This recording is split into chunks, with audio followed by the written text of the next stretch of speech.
কে বলবে? আদম আলাইহিস সালাম বলবে। তখন আদম আলাইহিস সালাম কি বলবে? যাও তোমরা প্রথম নবীর কাছে যাও। তখন মানুষেরা নূহ আলাইহিস সালামের কাছে আসবে এবং বলবে, ইয়া নূহ আনতা আউয়ালুর রাসূল ইলা আহলিল আরদ ওয়া ক্বাদ সাম্মাকা আল্লাহু আবদান শাকুরা। হে নূহ, তোমাকে আল্লাহ তাআলা আবদান শাকুরা বলেছে, তোমাকে সর্বপ্রথম রাসূল হিসেবে প্রেরণ করেছে। ইশফা লানা, আমাদের জন্য শাফাত করেন। তখন নূহ আলাইহিস সালাম একই কথা বলবেন, আমার প্রতিপালক আজকে আমার উপর রাগান্বিত হয়েছেন, এমন রাগান্বিত তিনি ইতিপূর্বে হননি। ওয়ালাই ইয়াগদাবা বা'দাহু মিথলাহু, আর এরপরে তিনি কোনোদিন এমন রাগান্বিত হবেন না। আমি নূহ আউয়ালুর রাসূল, প্রথম নবী। নাফসি নাফসি নাফসি, তোমাদের জন্য শাফাত করার সক্ষমতা আমার কাছে নাই, তোমরা অন্য কোন নবীর কাছে যাও। তখন মানুষেরা নূহ আলাইহিস সালামের কাছ থেকে ছুটে দৌড়ে ইব্রাহিম আলাইহিস সালামের কাছে যাবে। ইব্রাহিম আলাইহিস সালামের কাছে গিয়ে বলবে, আপনি খলিলুল্লাহ, আপনি আল্লাহর বন্ধু, ইশফা লানা, আমাদের জন্য শাফাত করেন যেন আমাদের হিসাব শুরু হয়।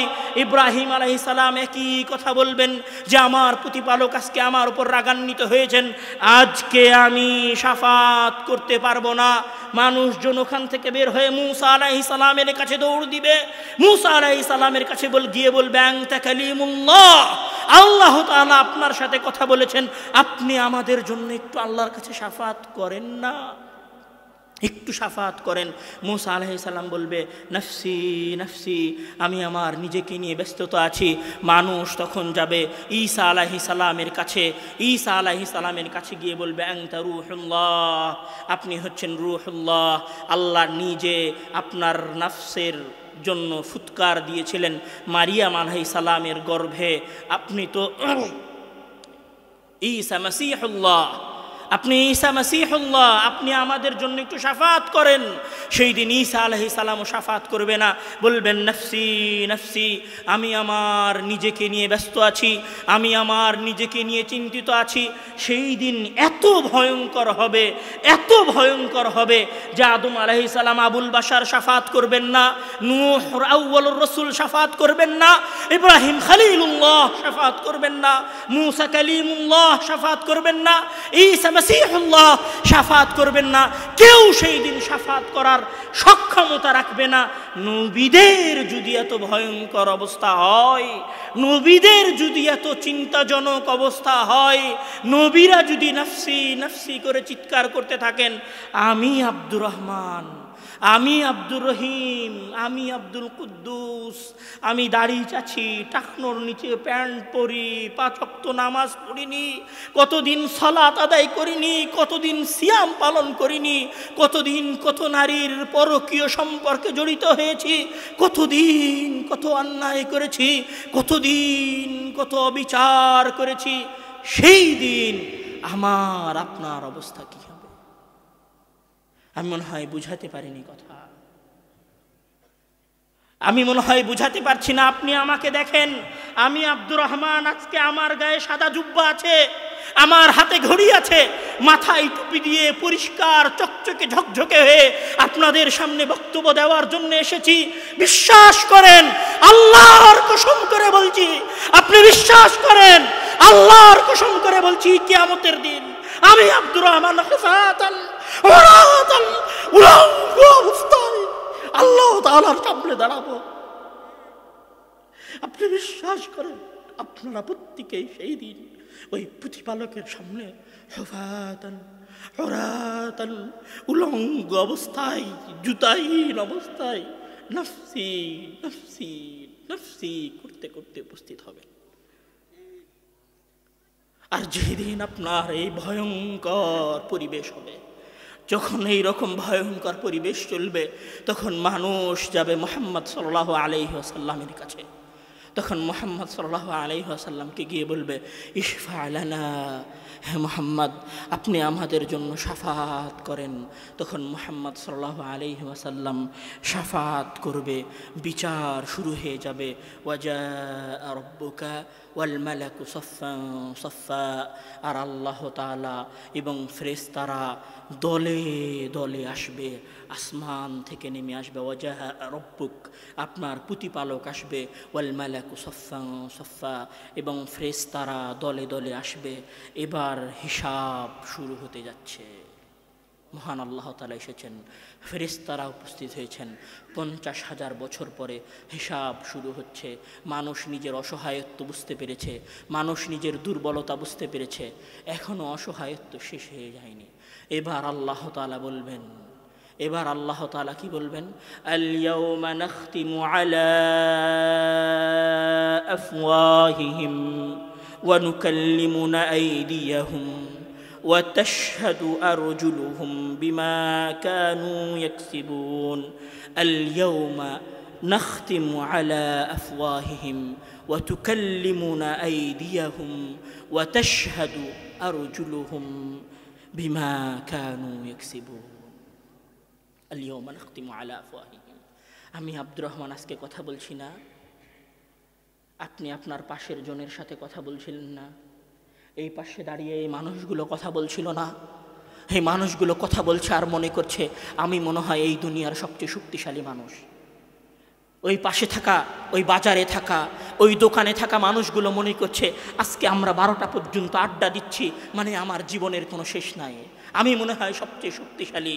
ওই মানুষেরাও কিয়ামতের দিন মহান আল্লাহ তাআলার সামনে উপস্থিত হবে, আর মহান আল্লাহ তাআলা বলবেন আল ইয়াউম নাখতিমু আলা আফওয়াহিম, আজকে আমরা তোমাদের মুখ সেলাই করে দিব, তোমাদের কারো মুখ দিয়ে কোনো কথা বের হবে না।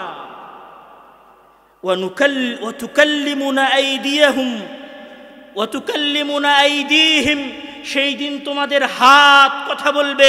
ওয়া তাশহাদু আরজুলুহুম, এবং তোমাদের পা তোমাদের বিরুদ্ধে সাক্ষ্য দিবে।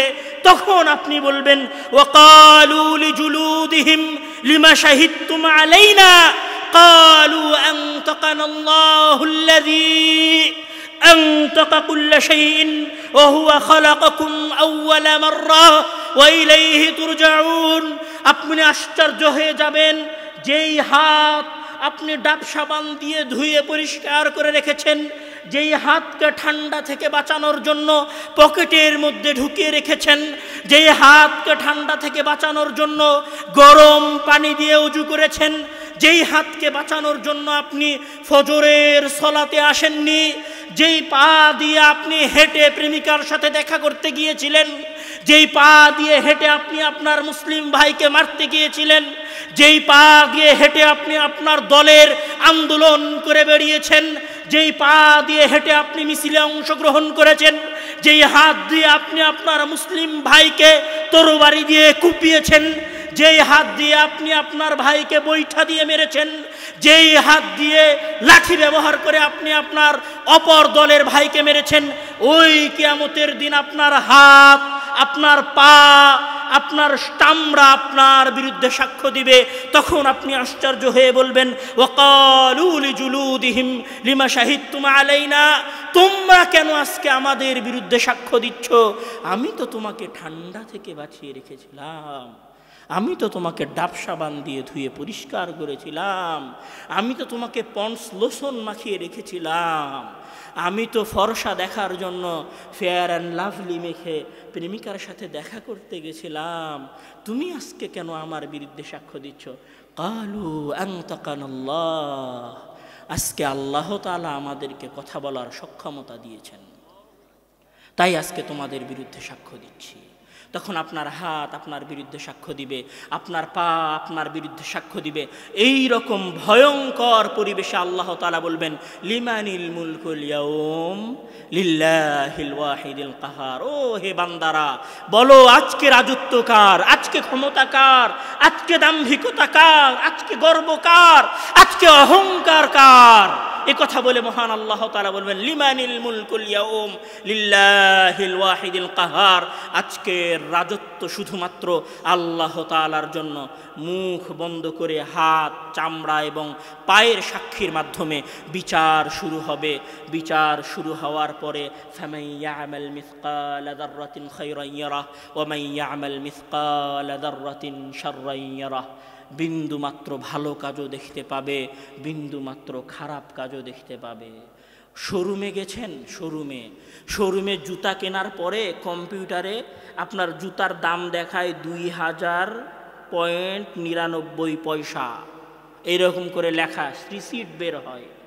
রশিদ দেখেননি? রশিদ ওই রকম কিয়ামতের দিন ফামান ইয়ামাল মিসকালা যাররাতিন খায়রান ইয়ারাহ ওয়া মান ইয়ামাল মিসকালা যাররাতিন শাররান ইয়ারাহ, রশিদ বের হবে আপনার ভালো কাজের, রশিদ বের হবে আপনার খারাপ কাজের, পূর্ণ বিবরণী দেখা যাবে।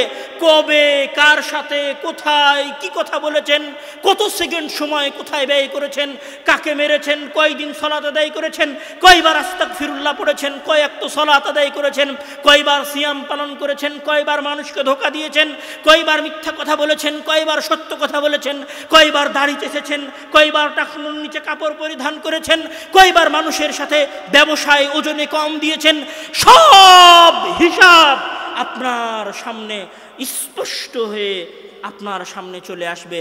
সব হিসাব আপনি দেখতে পাবেন।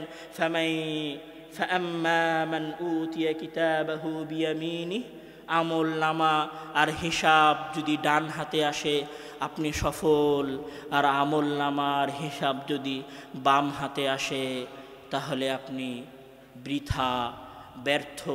তখন মহান আল্লাহ তাআলা আপনাকে বলবেন খুদুহু ফাগুল্লুহু সুম্মাল জাহিমা সাল্লুহু, একে ধরো, একে পাকড়াও করো জিঞ্জির দিয়ে, একে বাঁধো, সুম্মাল জাহিমা সাল্লুহু। ওই পাপী আব্দুর রহমানকে, ওই পাপী আব্দুল কুদ্দুসকে, ওই আব্দুল জব্বারকে ধরো, এদেরকে ধরে ধরে জাহান্নামে নিক্ষেপ করো। যাদের আমলনামা বাম হাতে আসবে তাদেরকে মহান আল্লাহ তাআলা জাহান্নামে নিক্ষেপ করবেন, আর যাদের আমলনামা ডান হাতে আসবে মহান আল্লাহ তাআলা তাদেরকে জান্নাতে দিবেন। এইটা হচ্ছে আমার এবং আপনার জীবনের সকল কাজের প্রকৃত বাস্তবতা। জীবনের বাস্তবতা হচ্ছে মৃত্যু, আর কর্মের বাস্তবতা হচ্ছে হয় জান্নাত না হয় জাহান্নাম। কর্মের বাস্তবতা হচ্ছে হয় জান্নাত না হয় জাহান্নাম। হে যুবক ভাইয়েরা, যারা আজকে এখানে আছেন, আপনাদের সকলের উদ্দেশ্যে উদাত্ত আহ্বান, যৌবনকে দেখে কিয়ামত আর মৃত্যুকে ভুলে যেন না। যৌবনকে দেখে কিয়ামত আর মৃত্যুর কথা ভুলে যেন না। চোখের পলকে বয়স 26 হয়েছে, চোখের পলকে নিজেকে কবরের মধ্যে আবিষ্কার করবেন, আর চোখের পলকে নিজেকে কিয়ামতের মাঠে আবিষ্কার করবেন। সর্বশেষ একটা আয়াত তেলাওয়াত করে আমি শেষ করব। লাইসা লাহা মিন দুনিল্লাহি কাশিফা আফামিন হাযাল হাদীসি তা'জাবুন ওয়া তাযহাকুনা ওয়া লা তাবকুন ওয়া আনতুম সামিদুন ফাসজুদু লিল্লাহি ওয়া'বুদু। হে জালসায় উপস্থিত মানুষেরা, আফামিন হাযাল হাদীসি তা'জাবুন, আজকের আলোচনা শুনে কি তোমরা আশ্চর্য হচ্ছ? ওয়া তাযহাকুনা ওয়া লা তাবকুন, তোমরা হাসাহাসি করছো কিন্তু কান্না করছো না। তোমরা মৃত্যুকে ভয় পাচ্ছ না, তোমরা কিয়ামতকে ভয় পাচ্ছ না। শুনে রাখো, তোমাদের উদ্দেশ্যে আমি আল্লাহ নসিহত করছি, ফাসজুদু লিল্লাহ, ক্ষমা প্রার্থনা করে আল্লাহর উদ্দেশ্যে সিজদা দাও। ওয়া'বুদু, পরবর্তী জীবন তার ইবাদত করে কাটাও। যদি সিজদা আর ইবাদত না থাকে তাহলে ঠিকানা কবর হয়ে সরাসরি জাহান্নামে যাবে। মহান আল্লাহ তাআলা আমাদের সকলকে কবরের আযাব থেকে এবং কবরের ভয়াবহতা থেকে এবং পরকালীন জীবনের ভয়াবহতা থেকে, জাহান্নাম থেকে মহান আল্লাহ তাআলা আমাদেরকে রক্ষা করুক। মহান আল্লাহ তাআলা যেন কিয়ামতের দিন আমাদের আমলনামা আমাদের কোন হাতে দেয়? ডান হাতে আমলনামা আমরা চাই না? আমরা ডান হাতে আমলনামা চাই না? কি মনে হয় আমরা মারা যাব না? আমরা মারা যাব না? আমাদের দাদারা মারা যায়নি, আমাদের নানারা মারা যায়নি। এমন কেউ কি আছি যে বলতে পারি আগামীকাল সকালের সূর্য উদয় আমি দেখতে পাবো? যদি এ কথা না বলতে পারি তাহলে বাসায় ফিরে যাওয়ার আগে মসজিদে গিয়ে 2 রাকাত সালাত আদায় করে আল্লাহ তাআলার কাছে ক্ষমা প্রার্থনা করে নেবেন। আর পরবর্তী জীবন অন্তত 5 ওয়াক্ত সালাত আদায় করে কাটাবেন। পারবেন না? পারবেন না? ওয়াদাবদ্ধ তো যে 5 ওয়াক্ত সালাত আদায় করব ইনশাআল্লাহ। আল্লাহ তাআলা আমাদেরকে সেই তৌফিক দান করুক। আল্লাহুম্মা আমিন। ওয়া আখিরু দাওয়ানা আলহামদুলিল্লাহি রাব্বিল আলামিন। ওয়াসসালামু আলাইকুম ওয়া রাহমাতুল্লাহি ওয়া বারাকাতুহু। আলহামদুলিল্লাহ।